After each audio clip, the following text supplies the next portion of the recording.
Welcome to Oklahoma Gardening. Today we head to OSU's campus to learn more about Landscape Services' collaboration with the Center for Sovereign Nations.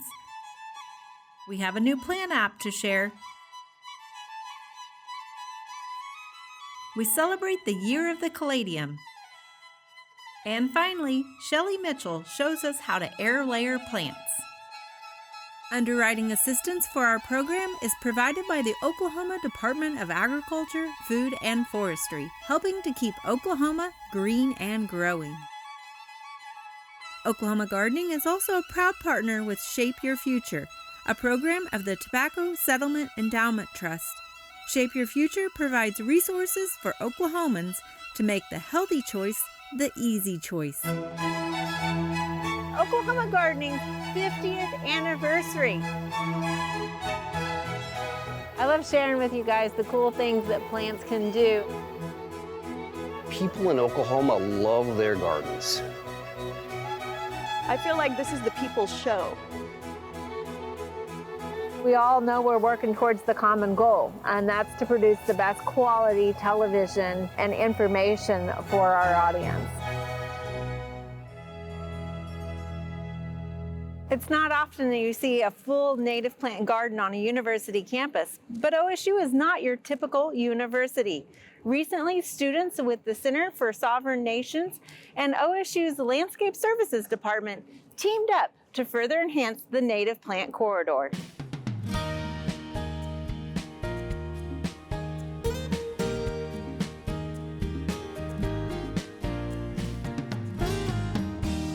Trees are the backbone of our landscapes. So we're a very tree-focused, tree-forward campus and university. We're a tree campus higher education university through the Arbor Day Foundation and have been for 14 years consecutively. And we're also a level 2 arboretum through the Morton Foundation. And so we take our tree care very, very seriously. We love our urban forest here on campus. I have a real passion for native plant gardening, for native plant restoration. I think native habitat is indigenous to Oklahoma is important ecologically by my major, my educational interests, but also culturally through my background as an Osage citizen and as a proud tribal member and as a member of the Center for Sovereign Nations on campus. Oklahoma celebrates Arbor Day. The last full week of March is Arbor Week in Oklahoma. And we always plant an Arbor Day tree on campus as part of our Tree Campus Higher Education accolade. But this year it was super special because we had a student organization reach out to us and say they wanted to plant a tree on campus. And so the timing worked out just perfectly to have them here in the native plant corridor planting a native species. I really have dreamed about putting native plants, being a part of a native planting on campus for a very long time. I didn't know who to talk to, I didn't know what to ask, so I thought that this would be a great space to do so because it's right outside Life Sciences East where the Center for Sovereign Nations is. I got in contact with Caitlin and she and Nicolette were very enthusiastic about doing this project, which I was very pleased with. We were really nervous to see that they would be really strict with their landscaping rules, and they really weren't. They were so happy to collaborate with us and it made us super excited to work with them. We love it when students reach out to us, and that's how it typically works, is we have a student group who's really, really excited and they want to plant a tree on campus and be involved in the landscape. As landscape services, we're not here just working in the background, we're here for the students, and we serve them first. And so we take any opportunity we can to work directly with them. Campus provides such opportunity for people to be exposed to landscaping with intention, landscaping with a message, and I wanted to represent my culture outside of my building, Life Sciences East 105, where the Center for Sovereign Nations is located. I thought it'd be something special for our members to be able to have a piece of our culture out here visible every day in our daily use space. We chose hackberry and serviceberry. Hackberries and serviceberries are very important cultural foods to Native American tribes historically, as well as being fantastic foods for native birds across the country, serviceberries especially, as well as their host plants for various butterflies like the hackberry emperor and other pollinators that are very crucial for our ecosystems. Native Americans have a history with the land, with the plants that are here, and because of that relationship, the serviceberry stands out as a very prime example because it's so abundant in the summer. There's so many fruits. There's a long history of it nourishing communities, of providing a major food source, and just it gives joy. It makes me happy. So we selected a hackberry here to be an overstory tree. We lost a beautiful American elm here a couple of years ago just due to natural decline, and so there was a large space available for an overstory tree. And being a native tree, that's what we selected. And then the surface berries are understory trees, which will stay smaller in the understory and serve a different purpose. And my favorite part of today's celebration is the collaboration between the Native American Student Association and our landscape services. The Native Plant Corridor highlights our university's commitment to serve the institution and honor the heritage of so many of our current and former students, as well as our community at large. I'm proud that this event highlights and shines a light on the great work of our students. I didn't realize how shared our missions were, how aligned we were with the native plant idea and what to do with the corridor, and it made me very happy that you and the landscaping team were very receptive to having Native American representation on campus, specifically through NASA and the Center for Sovereign Nations. Those two serviceberries and a hackberry, they give me so much joy. It makes me very happy to think that these will be long-term signs of Native American Student Association on campus, representation of us and what we believe and how our connection to the land. And I think if I were to come back in decades to come, I'd be very proud. I'd be very proud to see these still around and to see them taking care of our members in our community and our campus, because these trees are silent members of the club right now. They're committed for the long term.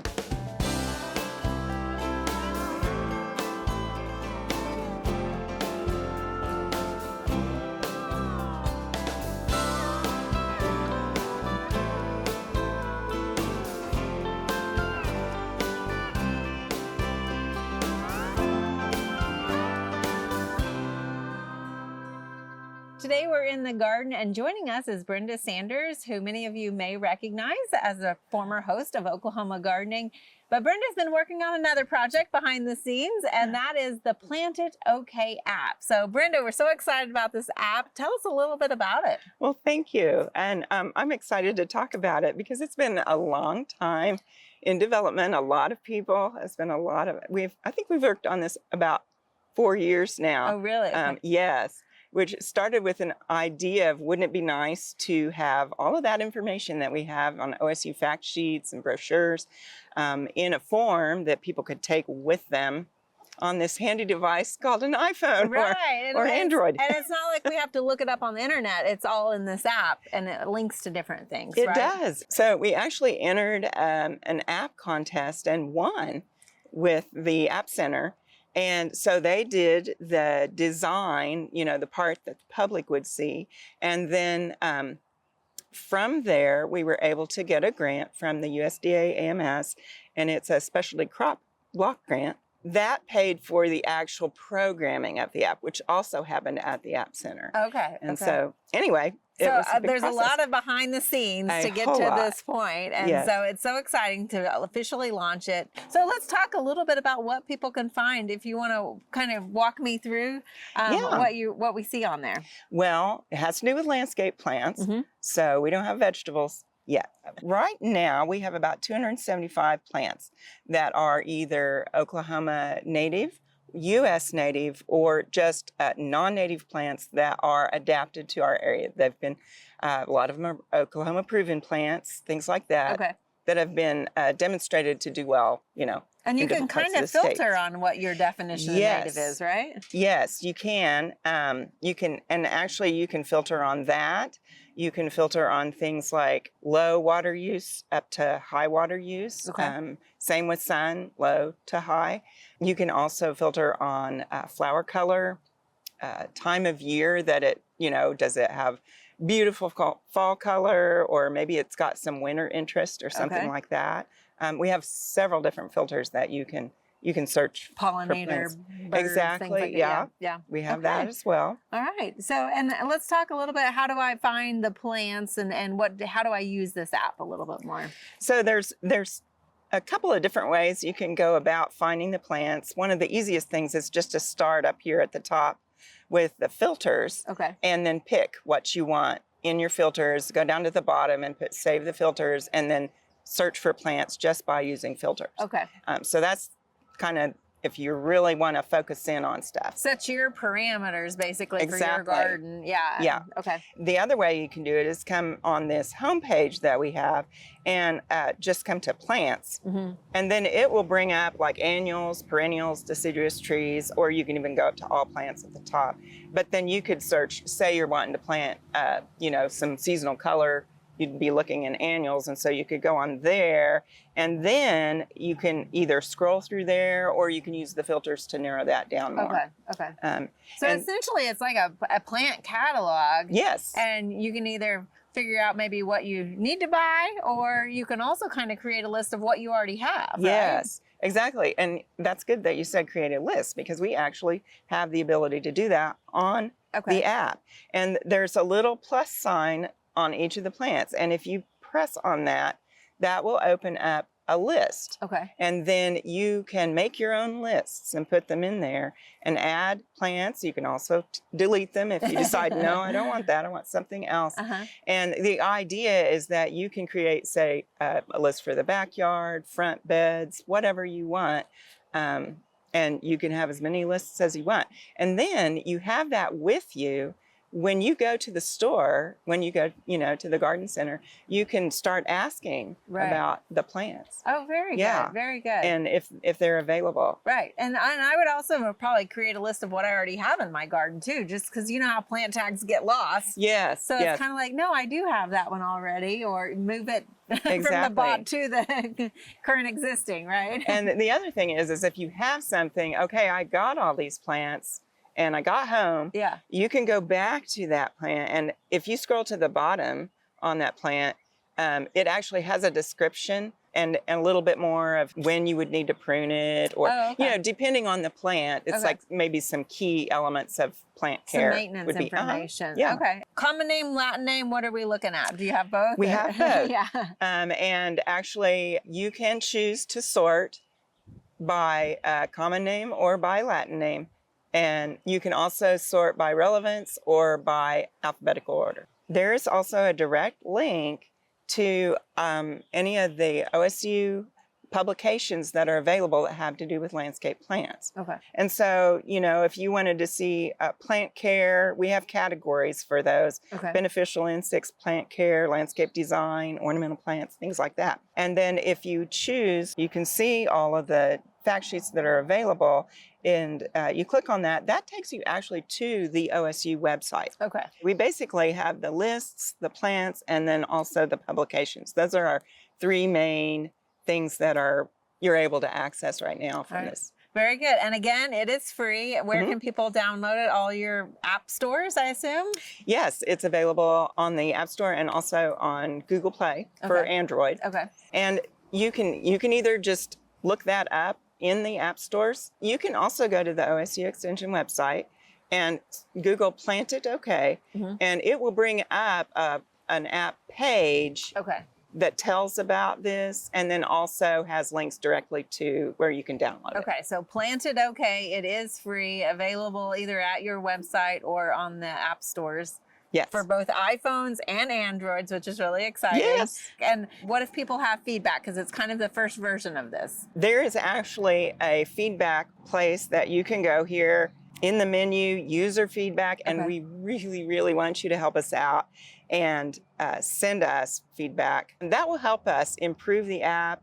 And, for version 2, 3, 4, we can add either plants to it or also other functions. Okay. So, and hopefully maybe a vegetable one on the horizon as well. we've already had people ask for that. Perfect. Thank you, Brenda, so much for this. This is exciting. Thank you.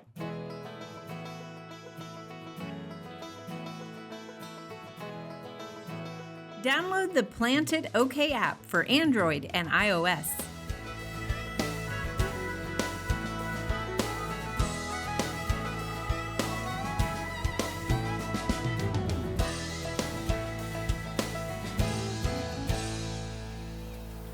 It's the year of the caladium, and we're busy here at the Botanic Garden planting them in the ground. And you might be familiar with caladiums, but they've come a long ways. And joining me today is Cindy Townsend, who's here to share some of those new developments. So Cindy, I mean, what I remember of the caladium is it's a shade-tolerant plant, and that's where you had to keep it. But well, now they are a game changer because they are no longer just for shade, they're for sun and shade, or that transition zone. And so what excited me about the caladiums is they have consistent color, and we've had so many people have the north and south side of their house or the east and west side of their house, and they wanted consistency. They wanted the same plant, but they couldn't do it because you have more sun or more shade on one side. Or even the left side to the right side of your front door, right? Right. And so caladiums, what they've done with the caladiums in the breeding process is you can now have the same caladium on both sides for that consistency. Oh, excellent. And they do great. So we've got several of them here. Some of them were the ones we are planting here at the Botanic Gardens, and then you've got some others to show us. So it is the year of the caladium. So there is a caladium of the year, correct? Is that the Blushing Bride, which is a sweet name, is the caladium of the year. And the neat thing about Blushing Bride for us in Oklahoma especially is it is a strap leaf, and the strap leaf is more arrow-like, right? But they're also a little bit shorter, they're more heat tolerant, they've got a thicker consistency. And another thing about Blushing Bride is it reveals the color change in the caladium. So like they'll start out a little bit more pink as a Blushing Bride and then turn white and be that full-blown bride. So it really is a great example of what a caladium can do. right? And I just love that the colors that they're coming in. You've got some that are almost like an orange color here too. Yeah, we've got dawn to dusk, and what I love about that is it has a more tropical feel. And another thing that I think is great is they've got, usually think of caladiums as white and red and pink, but they've got these oranges and other colors that they're incorporating in. They've got like fall colors that you can now have with the caladiums, and that's why I love dawn to dusk. It kind of reveals that tropical feel, blotchiness, and brings in some oranges. And now that one is a shade plant, I believe, right? This particular one is. Okay. But the rest of these are more towards the sun. So let's kind of go down the line here and let's look at what all we have. So Heart's Delight. Yeah, Heart's Delight is one that's got a lot of red in it, and it goes from full sun to full shade. Okay. And then this one, I love this one. I mean, Isn't it fun? Look at how big that leaf is. It's like Peppermint. a party on one leaf. It's just, and this is a fancy leaf. And that's a good example of what a fancy leaf is. It's nice and big and bold. You can put this kind of towards the back, and it really is like a party. Well, and it's so ruffly too. That was the other thing that caught my eye on that. So now we've got Puppy Love here. That's a nice little pink one. Well, and Puppy Love just has just a sweet color to it, and it's more of a medium range. So you can kind of use that as a filler to have other colors filling in next to it. And the nice thing is, I think a lot of times when you were to plant these in the shade, you have to think about how to highlight them so that they're not so dark, which is why these white ones work well, but we don't have to worry about that when they're in the sun anymore, do we? No, we don't. This one is Water's Edge, which is just a beautiful one here. I mean, you can't go wrong with white in the garden, especially at night, right? So it's going to kind of highlight that even more. Yeah, and then again, it's got that big bold leaf to it, and the more sun, the more white you're going to see. And the big difference with the white star here too is I like how it's got that starburst of red in the center. Isn't that fun? Yeah, and of course these are going to get bigger. They're very small at this point, but they are getting larger. We've got, what is this one? This is Red Glamour? Yeah, Red Glamour. And it does have a bit of glamour to it. It's kind of got a shine. It's got a nice frame with the green. And then it's got a dark red vein, and then it just kind of shines. So it really is glamorous. And then finishing off here, Burning Heart. I mean, that... Again, that sort of goes back to a little bit different color. I mean, it has a little bit of that orange mixed in it. Yeah. Well, you know, Classic Caladiums really hooked us up with several of these bulbs, and we appreciate that. Tell us a little bit about, you know, planting these, what the timing. I mean, it is June, and we're now getting them on the ground. A lot of times I think people think it's April 15th, let's get the annuals out, but that's not the case on caladiums. You want to hold off a little bit. You really do. You put them in the same time, you know, you want like 65 degrees in the nighttime. So that really does push that planting schedule back. So it's something that you might leave space for while you're in a rush to plant things early spring. They're also a plant that will carry you through the summer. So when other plants are kind of exhausted from the heat, that's when the caladiums really shine. And you don't have to worry about the color, because unlike flowers that might die every, these are going to be consistent with the color throughout the season. So that's fabulous. Well, also, planting them as far as bulb versus actual plant. Can you tell us a little bit about that? So when you wait for the temperatures to be right, the bulb will come up pretty quickly. If you're impatient or have something that you really need color for right instant gratification. you can. I would go ahead and buy the finished product and go ahead and get that in. And I know you really can just plant the bulb, because they'll come up and start doing their thing within about 4 weeks. Okay. So that's a good thing. And the bigger the bulb, the more the leaves. I was gonna say, a lot of times we question what size bulb or how big of a bulb, but that really does correlate to the number of leaves you're gonna get. Because you've got dormant buds right there waiting to burst open. So the bigger that bulb, the more dormant buds you have that can just explode. Okay. out. So if people don't have caladiums out just yet, it's not too late. And Not we've at had all. a really wet, mild spring. So there's plenty of time to get them out. And people are kind of pushing this into fall color, right? They are. We're pushing them into fall color and Christmas. Christmas caladiums you're going to start seeing a lot. Okay. And they're gorgeous. You can tell I get super excited about the caladiums. Well, they definitely have those Christmas colors ready to go for us. So thank you, Cindy, for sharing all of these great caladiums with us today. Thanks, Casey.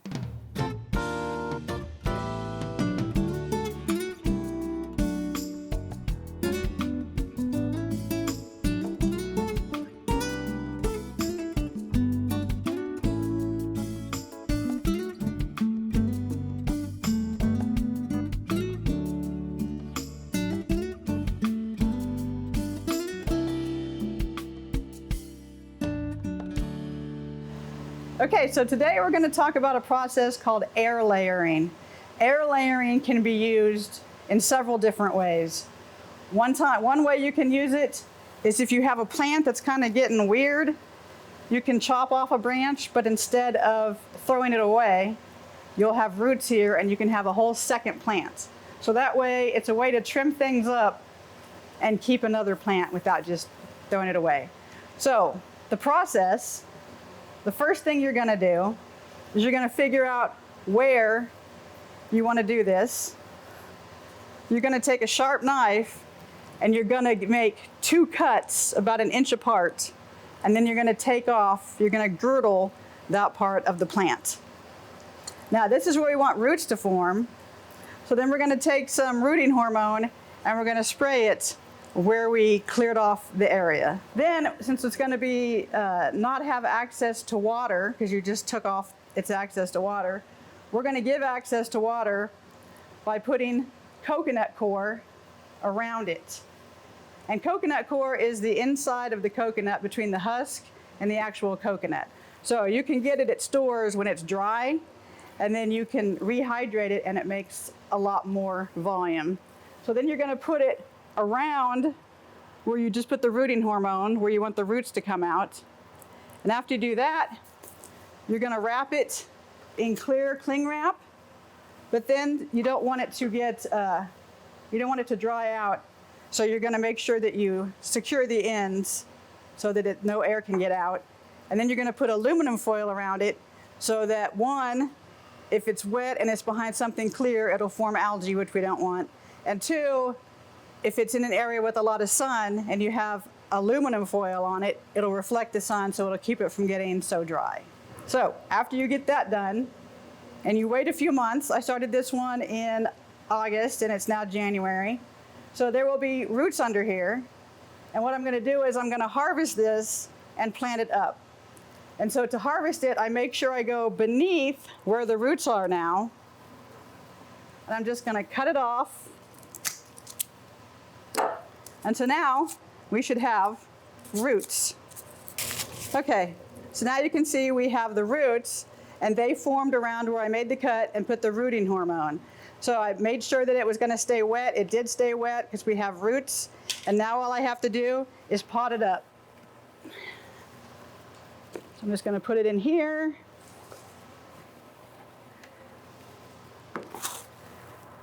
Add some soil.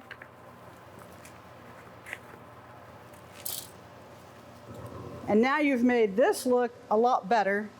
And then you have one now that you can give to a friend, or you have two now. So that's the whole purpose of air layering. You made one look a lot better, and you have another one to give away.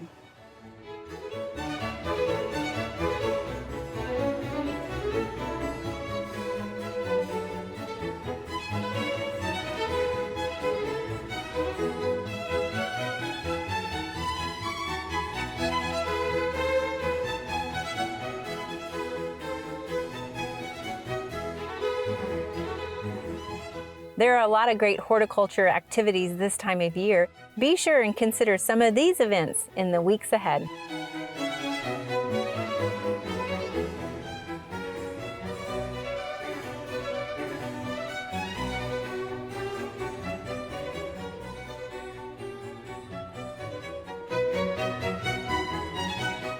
Our gardens are growing and farmers markets are in full swing. Join us next week as we share another great new episode of Oklahoma Gardening. Joining me in the garden today is Brenda Sanders, who Wait, hold on. It's okay. And start over. Joining me in the garden today is Brenda Sanders, who many of you may recognize. To find out more information about show topics as well as recipes, videos, articles, fact sheets, and other resources, including a directory of local extension offices, be sure to visit our website at oklahomagardening.okstate.edu. Join in on Facebook and Instagram. You can find this entire show and other recent shows as well as individual segments on our Oklahoma Gardening YouTube channel. Tune in to our OK Gardening Classics YouTube channel to watch segments from previous hosts. Oklahoma Gardening is produced by the Oklahoma Cooperative Extension Service as part of the Division of Agricultural Sciences and Natural Resources at Oklahoma State University. The Botanic Garden at OSU is home to our studio gardens, and we encourage you to come visit this beautiful Stillwater gem. We would like to thank our generous underwriters, the Oklahoma Department of Agriculture, Food, and Forestry, and Shape Your Future, a program of the Tobacco Settlement Endowment Trust. Additional support is also provided by Greenleaf Nursery and the Garden Debut Plants, the Oklahoma Horticulture Society, the Tulsa Garden Club, and the Tulsa Garden Center.